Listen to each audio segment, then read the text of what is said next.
Hello, Garry families. Welcome to this week's episode of the Garry 5, where we bring our Garry home to your home. This week, Dr. Watson is back with us. We're excited to see her. So she is going to tell us a little bit about end of semester. Dr. Watson, what do you have for us? Well, thanks, Devony. Well, first of all, it's great to be back.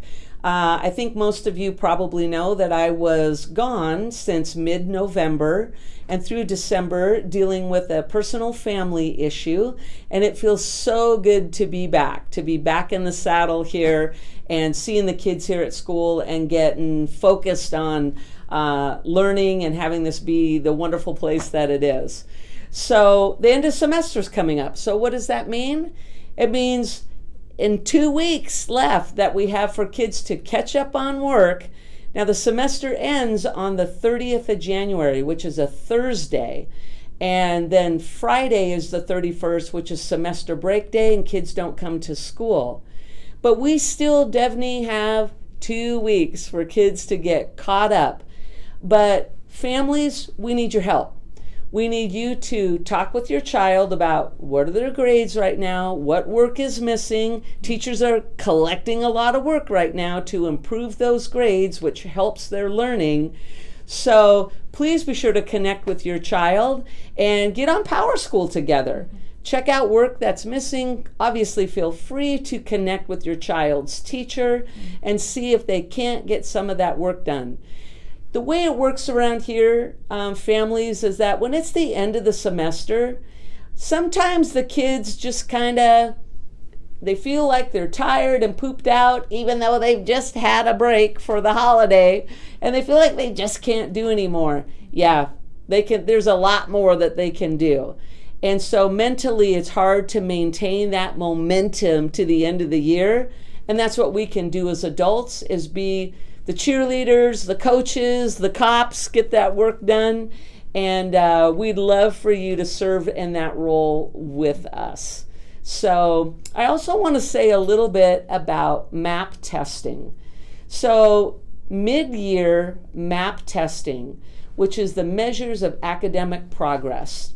And as a reminder, the kids take this test in the beginning of the school year, in the middle of the school year, and at the end of the school year. And the MAP is about measuring a student's growth. Regardless of where you're at, did you grow while you were here in those three subjects areas?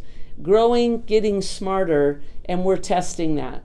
Well, the kids did that right before the holiday break.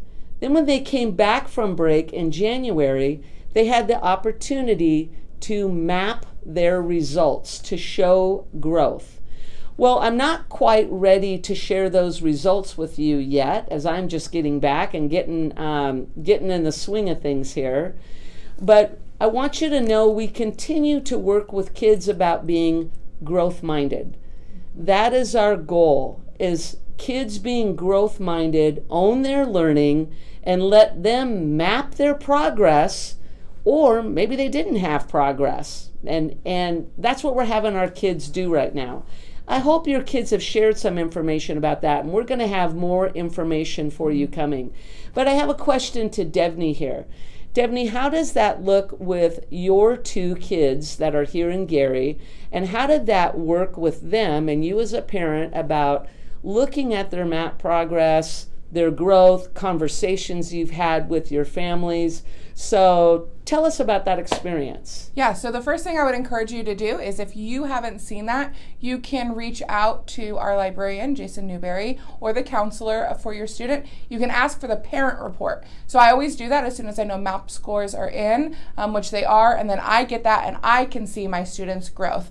And I was a little surprised. My kiddos didn't make the growth that I thought that they were going to. And so we sat down and said, hey, are there things that we can be changing? Not only are your study habits good? Are you working hard enough? Are you doing your work? Those conversations, but also, what can I do at home? I have a daughter who loves to read.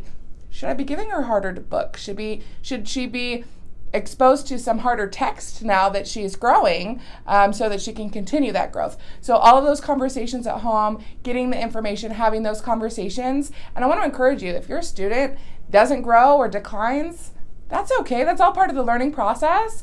But maybe say, what can we do to make some of those changes? So that's what we did at home ourselves. Wonderful. And that's the exact way that you help as a parent or as a guardian to help support a child being growth-minded, right? Growth-minded is how kids own their learning. And most kids, when they're charting their growth, they want to chart a pathway going up. And they don't like it when they see there's no growth and pathway going down. Yeah, that's hard to see. Well, then let's all talk about how you grow academically. And we all know what the answer to that is. You got to do all of your work. You got to study. You got to really invest time and energy. You have to come to school. Attendance is critical. Kids who are going down typically will show also they're not coming to school. So good attendance is important, learning and doing work every single day and working hard. And conversations with family members are really, really important. So growth-mindedness, big focus for this year. And so we'll be coming to you soon with more conversations and Garry 5 videos actually showing where we're at as a school with math and science and with reading in regard to growth. Absolutely. And just that reminder, end of semester is coming up. Make sure you get some of that missing work. There's nothing worse than getting stuck with a grade that you really don't like, because after a semester, there's nothing you can do to change it. So make sure you're working hard at home and getting caught up. So thank you for catching us this week, and catch us again next week. Bye, guys. Thanks, everybody, and be sure to connect with DevonyA if you want some help about getting the growth scores and talking with the librarian. DevonyA can definitely help you. Absolutely. Bye, everybody. Bye.